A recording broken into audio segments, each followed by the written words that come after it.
While people are coming in, I'm going to go ahead and introduce our webinar.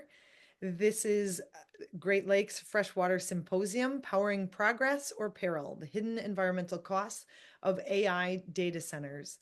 The proliferation of AI data centers across the United States is causing concern in communications and challenges for local governments. The Center for Water Policy at UW-Milwaukee recently released a report that outlines a model with draft legislative language that can be customized by states and local governments to suit their needs. Tressie Kemp is the Assistant Director of the Center for Water Policy. She will share the findings, which investigate the environmental footprint of data centers in the United States with a focus on water usage. The center details its research using public government records and corporate sustainability reports from leading technology companies to assess the environmental impacts of data centers. Then they identify legislative options for subnational governments to consider, informed by a review of the 50 states in the United States.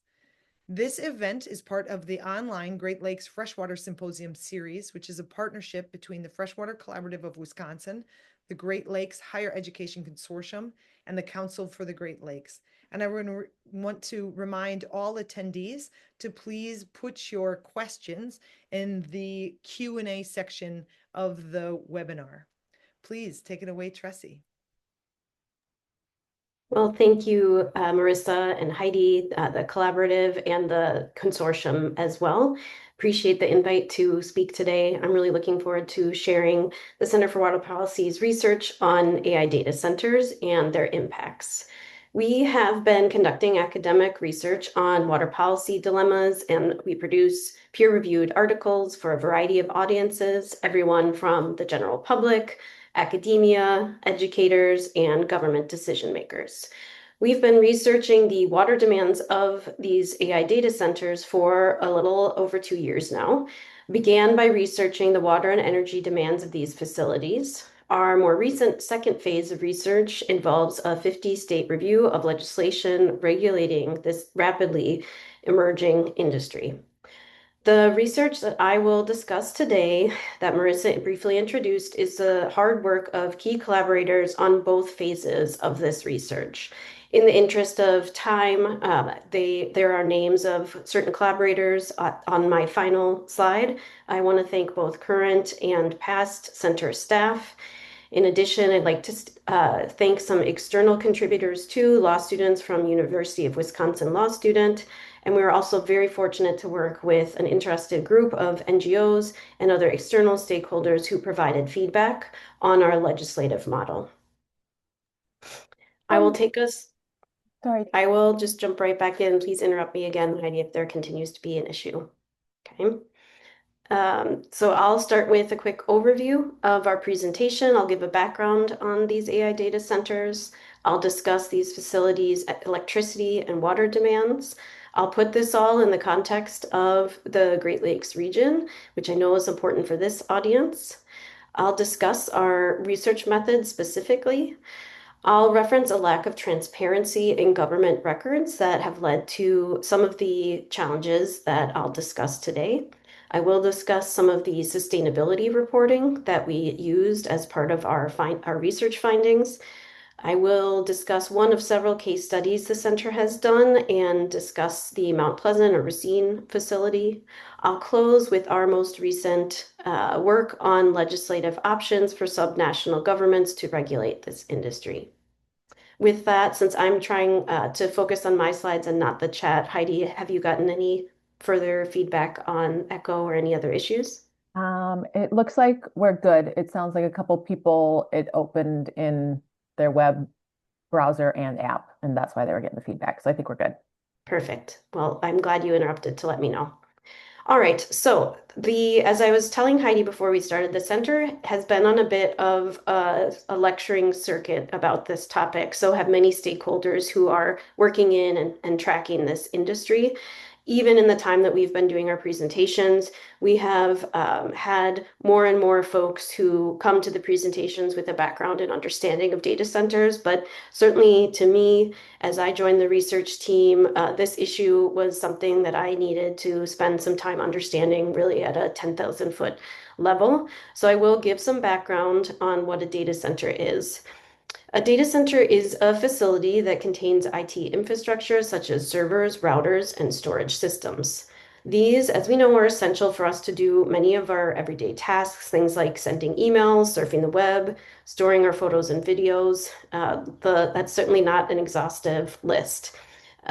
These facilities do support AI and crypto, and it's important to note that as our technology use grows, so too does the data center industry. So like many environmental issues, we are a driver of the challenge, but we are also luckily part of the potential solutions as well.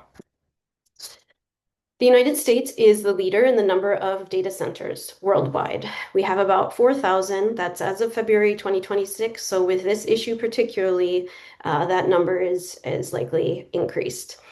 Let's put this into context. The countries with the second highest number of data centers are the UK and Germany. Both of those countries have about 500 data centers.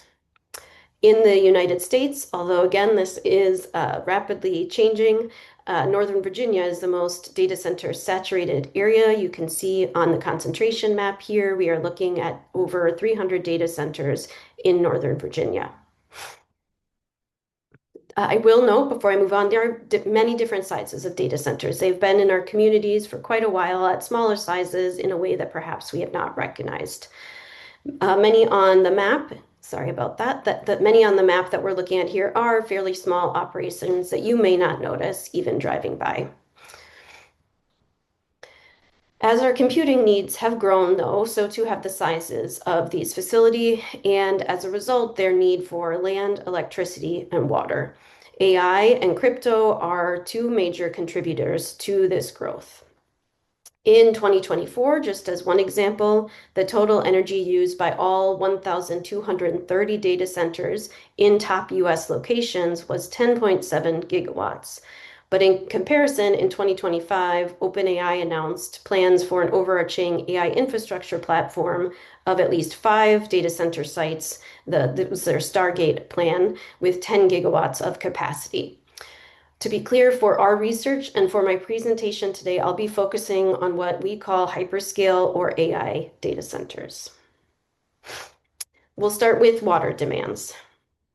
To put this in personal terms, and this is, again, a statistic that more and more of us may have seen in popular media, using AI to draft a 100-word email can use between half to 3 bottles of water, and that does depend on location. To even get to this point, AI needs to be trained.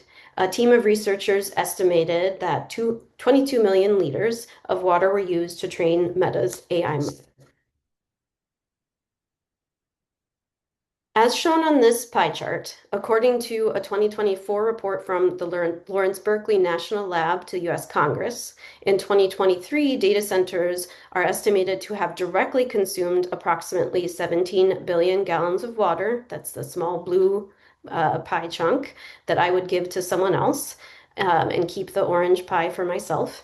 This 17 billion gallons of water was used, we call it, you'll hear the term direct use for cooling, specifically at these facilities.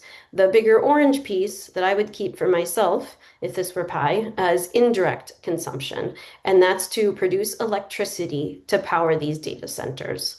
So you'll see that the vast majority of this energy is the orange piece of the pie for indirect consumption. Water consumed means it is not returned to be treated or reused in the immediate area where it was withdrawn. We are seeing really high water consumption numbers here, and that's associated with electricity. That's because most electricity used by data centers comes from fossil fuels or nuclear, and these are ways of producing electricity that are the largest water users in the US. To put it another way, if solar and wind powered AI data centers, they could use significantly less water. AI data centers are reported to use a large portion of local water supplies. We do get questions from media at our presentations. Are these facilities going to make a real world impact on local water supplies? We have a few examples that we discuss. I'll give one today, a Midwest example. In the Des Moines suburb of Altoona, Iowa, a single metadata center was using up to 20%, 1/5, of the total water use of that suburb in 2024. Potential conflicts between high volume water users, and to be clear, there are other high volume water use industries. These conflicts can be mitigated through planning by making intentional decisions to commit resources to data centers over other uses or not. But when these resource demands are obscured from public view, the level of planning and public choice in development direction becomes impossible, if not much more difficult. Many of the top tech companies have promoted the AI data center expansion. They have sustainability pledges, but their water and non-wind or solar electricity consumption is surging in part due to AI data center development. The same Lawrence Berkeley Lab report estimated a nearly 5-fold increase in water needs between 2022 and 2028. Microsoft, for example, expects its annual water needs for about 100 data centers, and that's globally, to grow by 150% from 2020 to 2030. And that will be increased to the level of 18 billion liters or about 4.8 billion gallons. So let's talk cooling technology. I want to talk about this technology a little bit as it plays a large role in direct water use. So if you remember, that was the blue smaller piece of the pie. Data centers generate a lot of heat from their daily operations. When I've heard others present on this industry, I hear them describe a data center AI facility as taking the heat from your laptop, but of course, magnifying to an exponential level. So necessarily, these facilities generate a lot of heat from their daily operations. Therefore, there needs to be a cooling system to prevent the equipment from overheating. There are a few different types of cooling systems out there being used for data centers. Some use air and others use water. For the ones that use water, there are several options in that subcategory as well, closed loop and evaporative. I'll briefly touch on those. Air cooling, I won't spend too much time on. It is what it sounds like. It operates essentially like a giant air conditioner at these facilities. The water cooling system, as its name suggests, uses water to cool the AI infrastructure equipment. Again, we're going to discuss closed loop and evaporative, two types of water cooling. In a closed loop system, hot air from the servers rise to enter a heat exchanger. This is merged with cool water, which absorbs the heat and then is cycled through to be cooled or air cooled by chillers. Once the water is cooled down, the water is piped to units which blow out cool air. The cycle repeats using the same water over and over again. However, there are chemicals added necessarily to these closed loop systems to keep them operating, and there is occasional need as a result to refresh with new water. Because of the tight hold on certain information about closed loop systems, they are oftentimes defined by these facilities as proprietary. We don't have reliable information or research quite yet about key aspects of closed loop cooling technology. The evaporative system works really similarly, but instead, when water is warmed at the top, it produces steam, and this is vented outside the building. Because the water is turned into steam and released, new cold water must then be refilled and pumped back into the system. So to pause, these systems that I just described are generally what make data centers so resource intensive. They either use a lot of electricity or a lot of water for cooling, or both. The choice on direct water use also impacts indirect water use due to the relationship between cooling technology and the electricity required to run it. That's a segue into discussing the electricity demands of AI data centers. These facilities need to be online at all times, and as a result, we require a constant supply of electricity. In 2022, data centers accounted for about 3% of our electricity use here in the US, a figure that is expected to reach 8% by 2030. It may seem like we are talking about comparatively small percentage numbers, but when you zoom into areas like Virginia, these data center corridors, we start to see a different picture.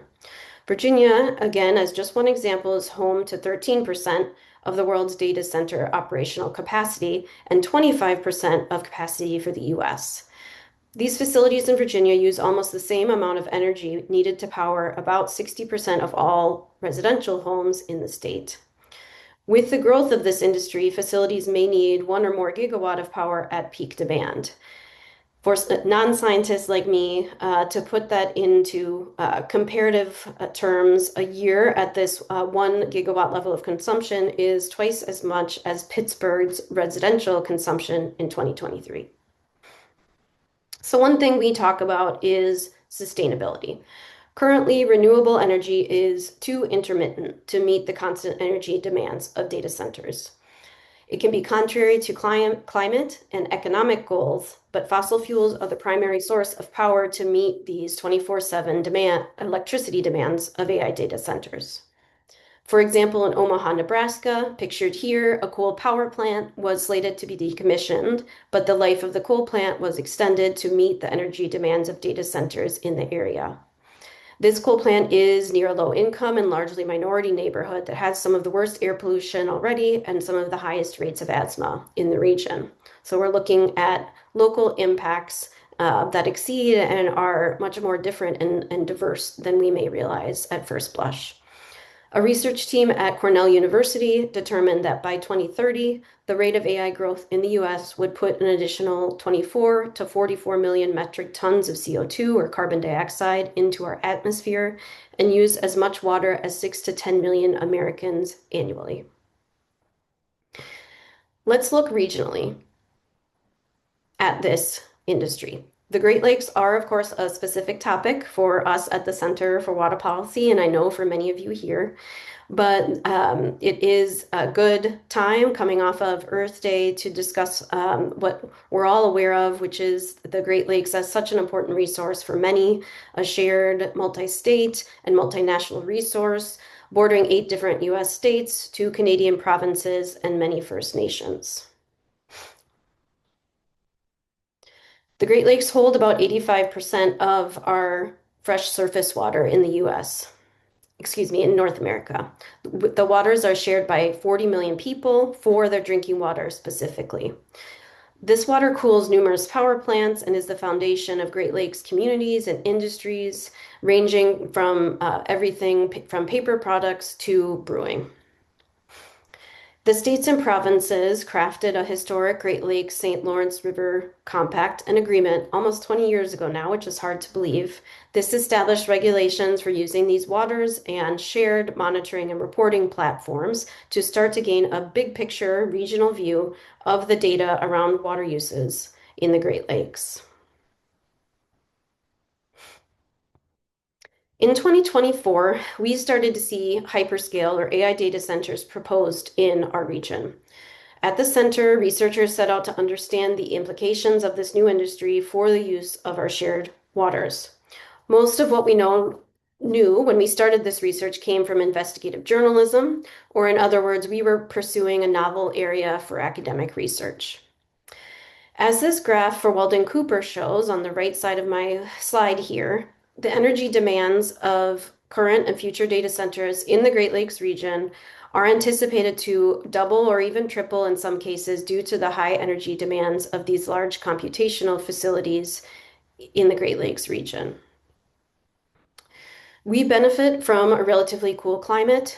In addition, the relative abundance of water, excess capacity in municipal drinking water systems due to the loss of industry over the past 30 to 40 years. These are factors that may make the Great Lakes region attractive for these facilities. We often call them hot and thirsty industry that requires water, again, for cooling and for energy. I'm going to turn to research methods now. At the center, we did use and continue to use a number of different approaches to assess potential water demands of data centers.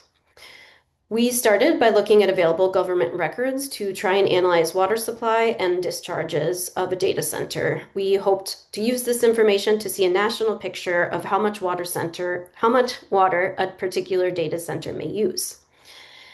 Next, we turn to private governance for information, ESG. I'll use that acronym, although I know I shouldn't use acronyms, but ESG, environmental, social, and governance reporting, or in other words, sustainability reporting of major tech companies. Lastly, we conducted 2 case studies to gain a better understanding of this topic. One was in Mount Pleasant, Wisconsin, at the initial construction stage. The other was in Fauquier County in Northern Virginia, that data center hub I mentioned, to see how these communities had dealt with this issue, and especially in Virginia, dealt with the issue in an area with such high concentration of these facilities. With the next few slides, I'll talk through our approaches and our findings. So starting with water supply and wastewater, one way we tried to assess water demands of AI data centers was to look at the supply side of things and how much water initially goes into a data center. It's important to step back and understand how water is supplied to data centers. They can either be self-supplied, and that can mean that they get water through groundwater wells or intake pipes running directly to a water body. Alternatively, as pictured here, data centers receive water from water utilities. We took a couple different routes to understand these 2 approaches.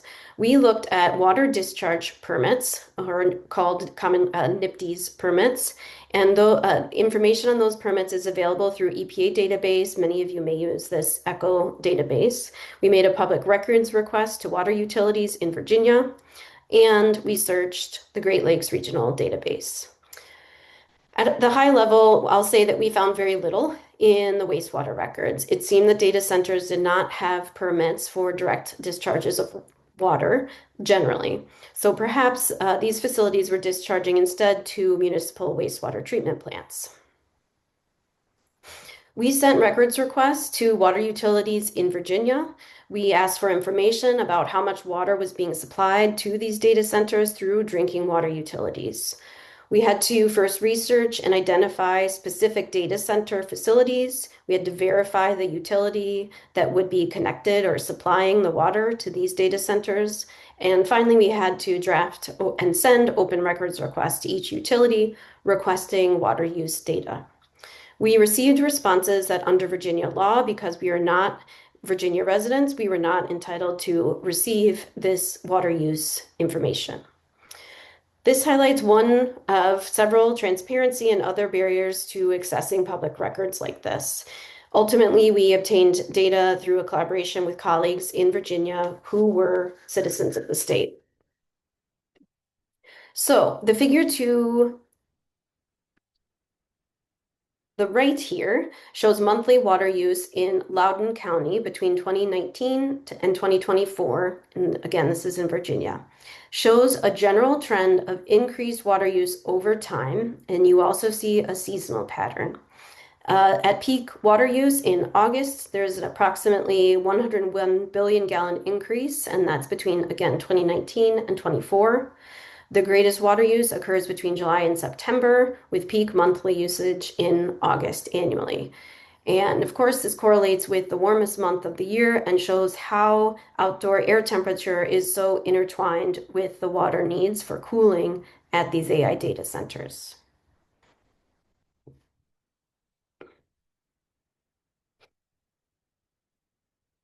Actually, I'm going to go back. I'd like to talk about the Great Lakes, before I move on. As I briefly mentioned, we have a compact and agreement that helps us together manage and protect our lakes. Under these laws, one major component is that withdrawals over 100,000 gallons a day must be reported into a Great Lakes regional database. Data managers exist in each state, and they report these withdrawals to a regional body, and this is all public information. This is a database that we tried to use to access any withdrawals from the Great Lakes by data centers. What we found was that this database has broad categories. Some examples are municipal, industrial, or commercial categories. There's not a breakdown for individual facilities or even broad subcategories such as data centers. What we did then was reach out to data managers in each state, again, established under the compact, to see if those managers knew of any data centers using water from the Great Lakes. The majority of responses that the center received were that data centers in the Great Lakes Basin were not drawing directly from a water source, but instead being supplied by a water utility. Data managers, therefore, could only see an aggregate of what the municipal water utility reports.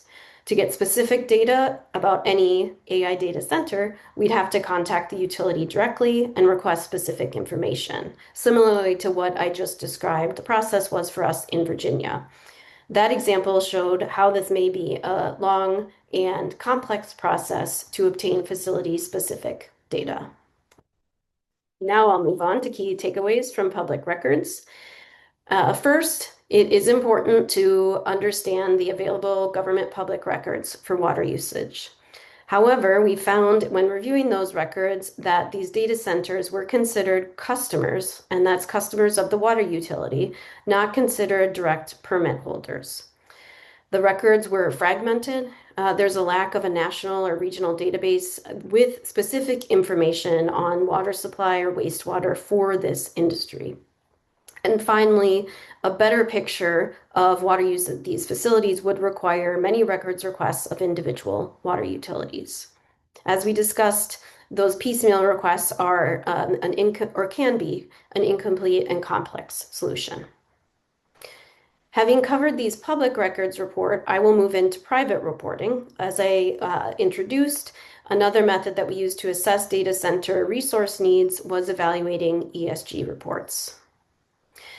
ESG reporting, as many of you know, is part of private rather than public government, driven by NGOs rather than any public reporting requirements. Because of its private nature, this reporting is not necessarily required, and for the importance of our discussion today, may not be accessible to the public. But many companies do voluntarily release these reports. And sustainable operations have become important for many corporations. ESG reports are a way for these companies to showcase sustainability efforts and progress. They look at aspects of the company aside from financials. Though many companies do disclose details through this reporting, the level of data differs between companies. As a result, you can be comparing apples to oranges rather than reviewing a form required government report.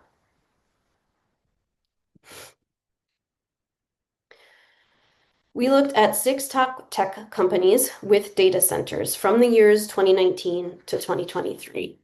The figure up on the screen now shows the total amount of water consumed per year by these companies. Note that Amazon is not included in this facility because it does not release its total water consumption in its sustainability reports. But Meta and Google were 2 companies with the more detailed reporting, especially with respect to data centers, so we did a more deep dive into the reports. The next few slides will briefly discuss our finding from those reports. So there's a lot of numbers. I'll talk through it, and we'll kind of close with the general takeaway from these slides. Meta gave a detailed breakdown of electricity and water use by its data centers. You can see across their worldwide operations that data centers in each year consume 95 to 97% of electricity needed for this corporation. For water, data centers account for almost all the water consumed by Meta. The last row shows percent of data center withdrawals that is consumed, and it is high, up to 75.7 in the last year of reporting. Turning to Google, unlike Meta, Google does not provide the electricity consumption breakdown for its data centers, but it does provide that information for water. Google very clearly shows withdrawals versus discharge versus consumption by data centers. Again, this data shows a high percentage of water withdrawn that's being consumed. Although Google does not disclose the cooling tech used in these reports, at least at the time we reviewed them, you may infer that Meta and Google's high water consumption is based on a widespread use of once-through evaporative cooling systems. So I did promise a takeaway and stepping away from the numbers. So some of the key takeaways from sustainability reports. I will note that these reports are, especially again due to their private nature, always in flux. They'll always each year contain slightly different information. So this is all takeaways and reporting from the time that we did this research. First, the top tech companies with data centers whose ESG reports we reviewed, we were able to see clearly that water and electricity demands are increasing each year. For AI data centers specifically, these facilities are responsible for a vast majority of resource demands of the biggest tech companies. Finally, while ESG reporting does offer more data than available public records, it is still partial information. And again, it can be apples to orange comparing across the entire industry. Okay, so let's turn to a brief case study that was incorporated into some of our research. Well, we did two case studies, as I mentioned. Today, I'm only going to discuss Mount Pleasant. This Microsoft data center is being built in Mount Pleasant, Wisconsin. More and more of us are hearing coverage of this facility in the news. Mount Pleasant is a town that receives water from neighboring city of Racine. Part of Mount Pleasant is outside the Great Lakes Basin. Racine is in the basin, and this is important for that Great Lakes compact that I started to touch on. Before this data center, the site was to be the location of another large thirsty industry, and that was as part of planning for Foxconn. As part of that planning, Wisconsin Department of Natural Resources, or DNR, carried out terms of the Great Lakes Compact and approved Mount Pleasant to receive up to 7 million gallons per day of water from Racine. That Foxconn project didn't ultimately move forward, and Microsoft then appeared on the scene to use the same site. Wisconsin DNR's position is that if the water demands are below the previously approved 7 million gallons per day, there is no new permit or associated public process that's necessary. We know at this time, as we speak today, that Microsoft announced in the fall of 2025 that it would not use anywhere close to that 7 million gallons per day. But I'm going to touch on the research process that we started in fall of 2024. At that time, the amount of water that was going to be used at this facility had not been reported. So we can imagine that this is a process that many other communities with proposed data centers would find themselves in, a stage with questions both from elected officials and from impacted public. We reached out to, as part of our case study, we reached out to Mount Pleasant. They did not have any information or estimates to provide. We then contacted the Racine Water Utility. The response there was that they could not share the information because it was confidential and that it was best for the center to contact Microsoft. We did that and received a response that they did not tell us the water demands expected and left many questions. We did receive Microsoft's ESG reports, but that company only shares aggregate global operational data on water and electricity use, nothing specific to data centers, and for the purposes of this case study, nothing specific to this site. So the reports, again, at the time in 2024 that we were researching were not helpful for our purposes. In 2024 to 2025, the resource demands of the data center, again, both water and electricity, could not be determined. After we concluded the research, Racine released specific details about water use, and that was an outcome of a lawsuit by an NGO. The lack of information during our research period demonstrates significant problems with transparency and the inability of the public to provide meaningful feedback, especially along sometimes very quick timelines, and for the impacted public to understand what it might mean to host a member of this industry. It can also hinder the ability of government officials to fully assess the impacts of the project and whether it is the type of project that will have an overall net positive impact on the community, especially when that community needs to compare and look at new data centers proposed along with other industries, especially other high water use industries in the area. Okay, last but not least, we will turn to our more recent phase of research. We acted on this lack of transparency, and what we saw is potentially very large demands on electricity and water use for a hosting community and beyond.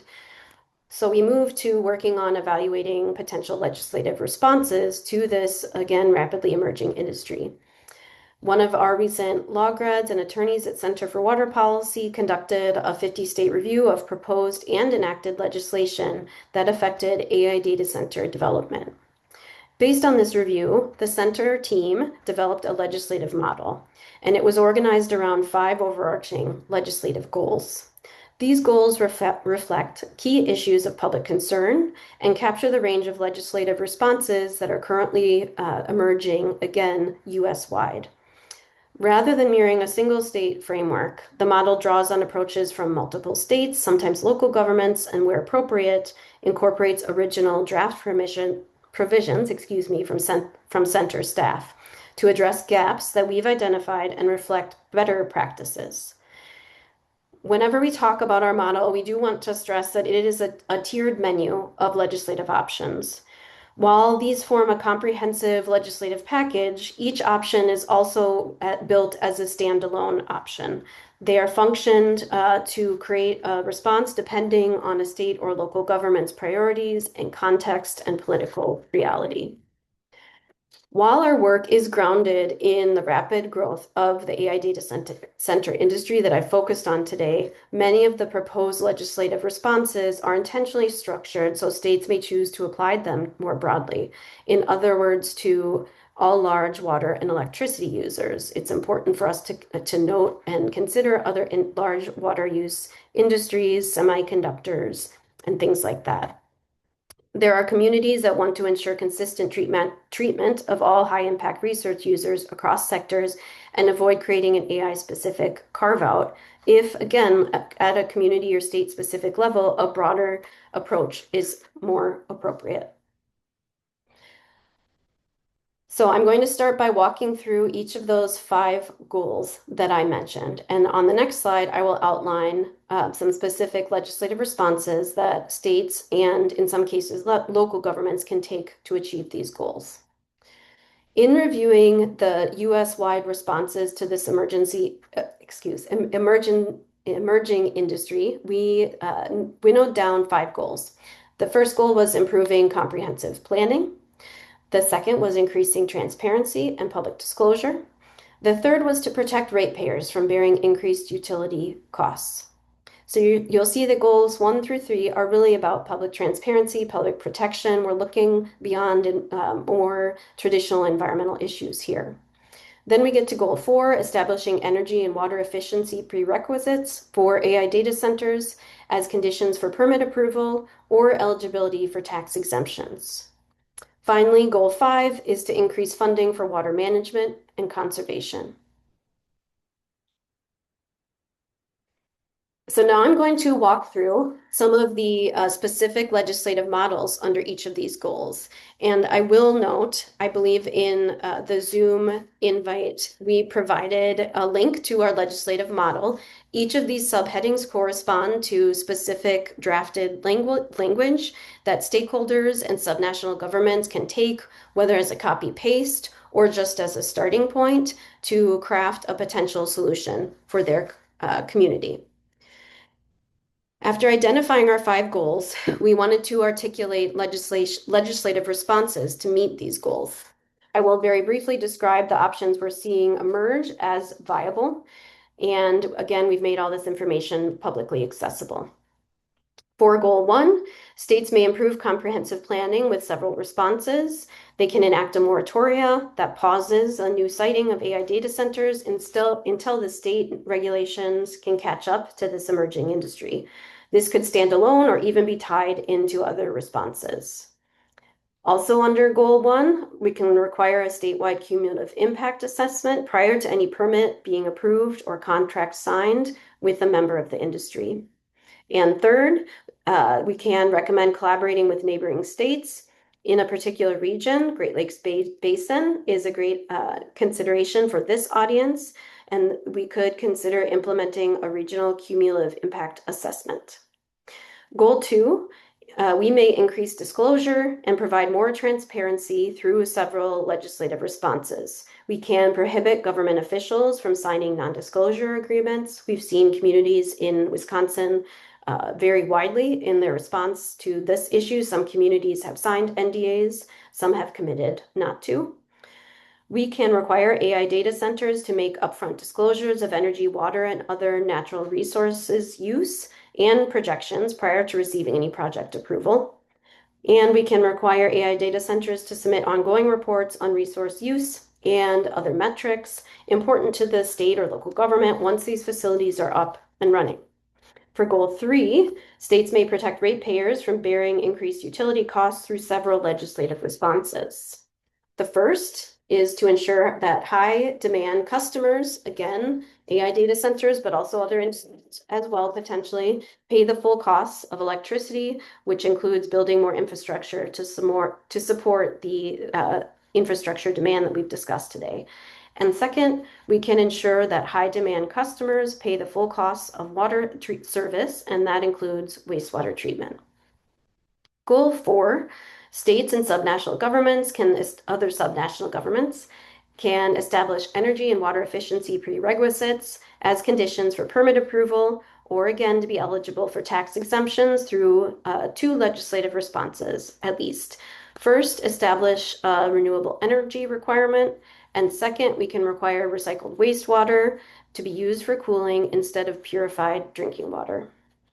Goal 5, states and local governments may more reasonably achieve the first 4 goals I discussed if they have funding to implement some of these proposed legislative responses.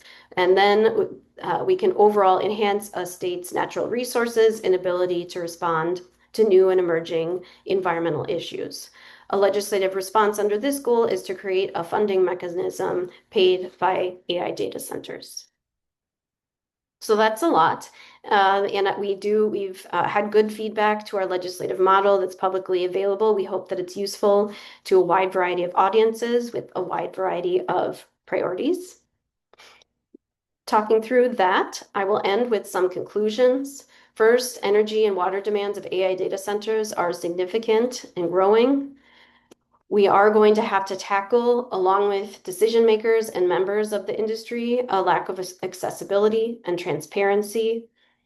We should make information more comprehensive and more easily accessible and available to the public. We need to be able to access clear information on resource demands to help, again, elected officials and impacted public make decisions about how their community is going to use this industry. We're looking for informed public and government decision-making. And 5, our aim is that the 5 legislative policy goals that I just walked through could mitigate some of the impacts that we've discussed today. With that, I would like to thank you again, everyone, for hosting me, and thank my collaborators listed here at the Center for Water Policy. With the time left, I will do my best to take any questions. Thanks, Tressie. This has been great. All right, so let's ask these questions. Let's see. How does your reference for the use of water per AI request translate to the water volumes used by the data centers proposed in Wisconsin that are using much less water than in the Southwest or Iowa? So the chart that we showed earlier in the presentation does show that the resources per AI search is different depending on how hot and thirsty of an area you're in. So similarly, water use may be different in certain parts of the country. We are seeing data center growth both in the Great Lakes region, but also places like Texas, which are hot and thirsty. We saw, I think, in the media recently that Texas is pushing to be kind of a data center capital, like the Virginia corridor. I will note that the numbers that we're seeing are averaged across different landscapes, but we need to be mindful that while we're in a water-rich area, especially when you look at immediate local impact, but also when you look at longer-term regional impacts, even facilities in areas like the Great Lakes states have significant, compared to other industries, significant water and energy needs. They're increasing water and energy needs in places like Iowa, like I mentioned. So there will be an impact in the Midwest and in the Great Lakes region. Comparatively, resource use will differ depending on what region you're in. But overall, these facilities are going to be high resource users as a general rule, regardless of where they're located in the United States. Thanks. All right.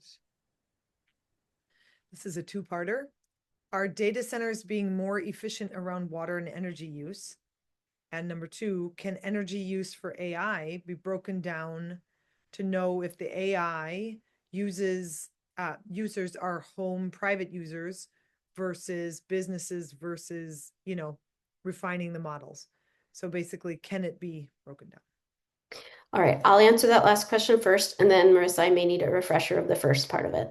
I was at Water at UW within the last few weeks, and the UW Data Sciences Institute answered just that question because there was a really interesting presentation on the scientific benefits that can come from use of AI.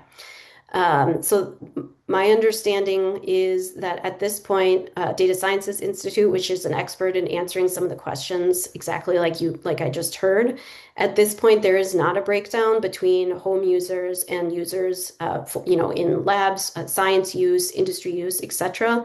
But the response there was that in general, because of the number of users, our individual at-home use is going to be the vast majority of the reason and the capacity of these AI data centers, which again is a pro and a con because it means that as some of the biggest end users, we all have the ability to, kind of drive demand and work to craft some solutions here. Could you remind me of the first part of the question? Are data centers being more efficient around water and energy use? So data centers are definitely already responding to and hearing from the public about the importance of being transparent and being sustainable in their water and energy use. Closed loop systems, like I mentioned at the beginning, are one model being proposed to reduce water use, for example. That and many other similar, because this is a new and at the hyperscale at least, a relatively new industry and changing very quickly, some of those new technologies to reduce water and energy impacts are so new that it's important for us at the center as an academic research institute to say that we just don't have studies or enough research yet to comment one way or the other.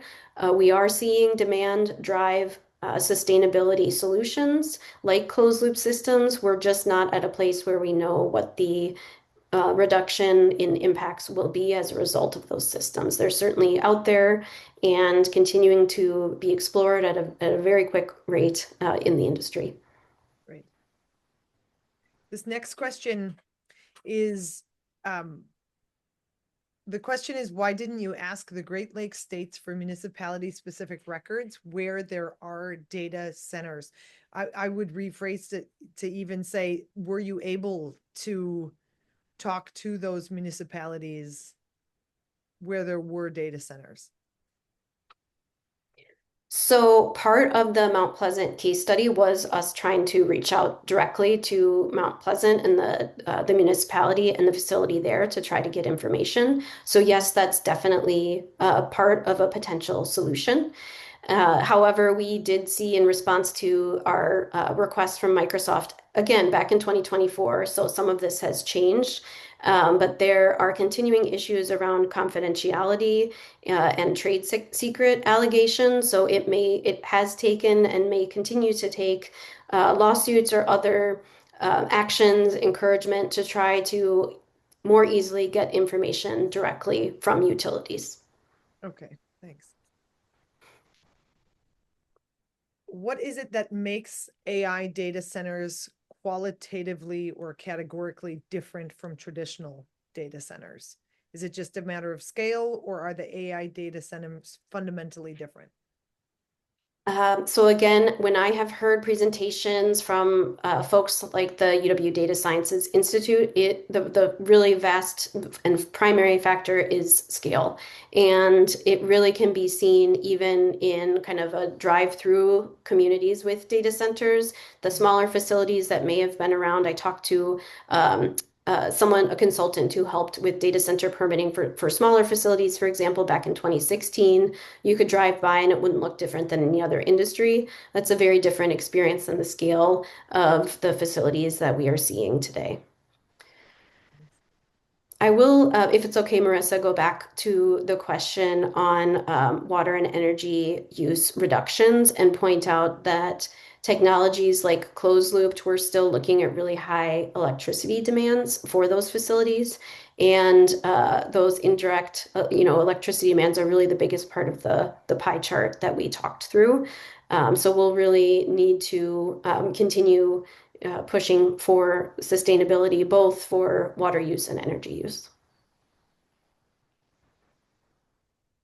Can we trust data centers to be telling us the truth about their energy and water usage? How do they know what amount they will use? Thinking of the center going into Port Washington, they claim that they will only use 30,000 gallons of water per day.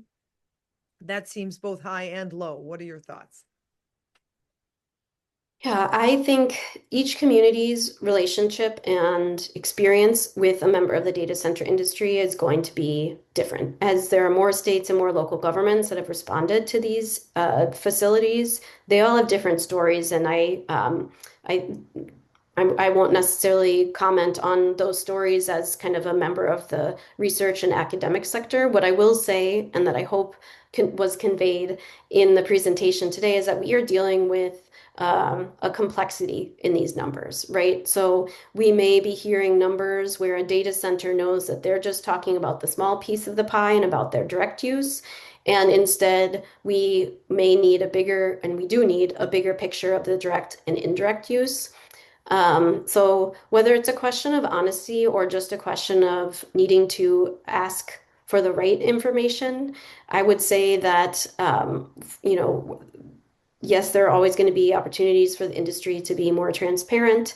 And we have seen state governments, local governments, impacted public step up to start asking more questions, ask for more information, to try to push through some of these transparency concerns. A few more here. Wisconsin's Public Service Commission recently approved a new energy rate, which requires data centers to pay 100% of their energy costs to prevent residents from facing increased bills. While this is an overtly good step, it could draw unintentional support for data centers. What are some general energy concerns that we must continue to uplift around data centers considering this development?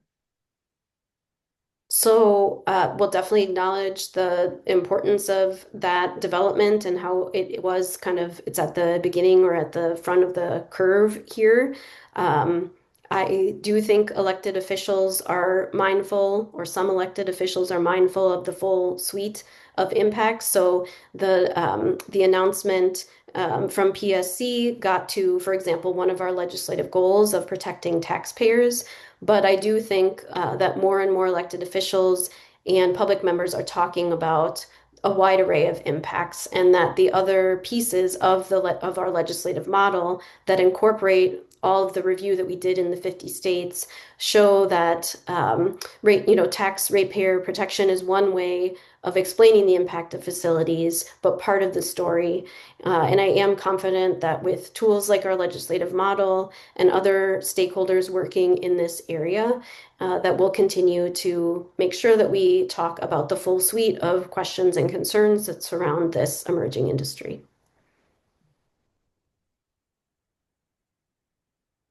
What balance, or perhaps lack of balance, should I have when it comes to AI usage? Lots of people I know say you use it anyways, so you might as well give in. Should this be the answer? What else can we do when it's integrated into everything we use? Yeah. So as a water law and policy expert, I don't know that that's a great question, one that certainly we're hearing a lot, and that our research, kind of those ethical considerations our research doesn't focus on. I would definitely, consider looking for studies and papers and articles about striking that balance. There are positive things that can come out of the use, have come and will continue to come out of the use of AI. So I think, like so many things, it's moderation, it's making sure that we are not blind to the impacts and that we continue to push for sustainability at these facilities if this is an industry that's here to stay as a result of all of our technological needs. So I don't have a good or kind of a science-based answer to that question, other than to say that both me personally and professionally, it's something I think that many of us are grappling with. Thanks. Okay.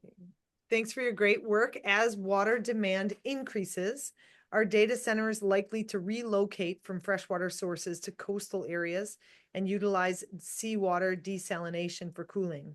Is there any evidence or reports indicating this? Uh, Think about this. That's my personal, like, I have been known to say the answer to data centers is desalination. Anyway, please. Yeah, so I think similar to closed loop system, and my feedback that we're still at such novel kind of pilot stages of that technology. Desalinization is not something that we've researched or heard widely about. Based on where people are and where we are using I think we're going to, the data center growth is occurring again, regardless of kind of ecological landscape. We do see it around the Great Lakes, as our chart showed, but we are seeing it in hot and dry areas already. I imagine that trend of the data centers going where the people are calling for that resource is going to continue. Okay, I'm jumping around to try to get as many of these in as possible. Have you researched AI data center wastewater quality? What types of chemicals are they feeding into their cooling systems? And would a typical wastewater treatment facility have the capacity to treat the wastewater effectively? So, as I briefly mentioned this in my presentation, folks have reached out to us to ask that question about closed loop systems and the wastewater kind of chemical slug impacts. And again, with such a new, kind of pilot stage system, we really are not at a stage where we're able to kind of comment on the wastewater impacts broadly, other than to kind of be at a research stage where, like many of you, we're just identifying that it's something we need to look at as more data becomes available. It's certainly kind of an issue, it's definitely an issue coming down the pike that needs to be researched, but still at new stages for that issue as well.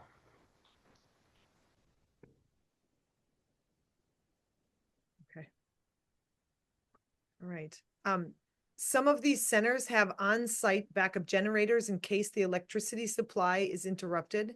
These diesel generators have to be tested periodically, and at any given time, several of them are running, and this is causing local air pollution issues. Can you comment? So our research has focused on the water and energy demands. Certainly, as we have tracked legislative responses across the U.S., we've noted these air quality issues coming up. I think in addition to backup energy generation, you also need to consider generators and other air quality impacts during the construction stage.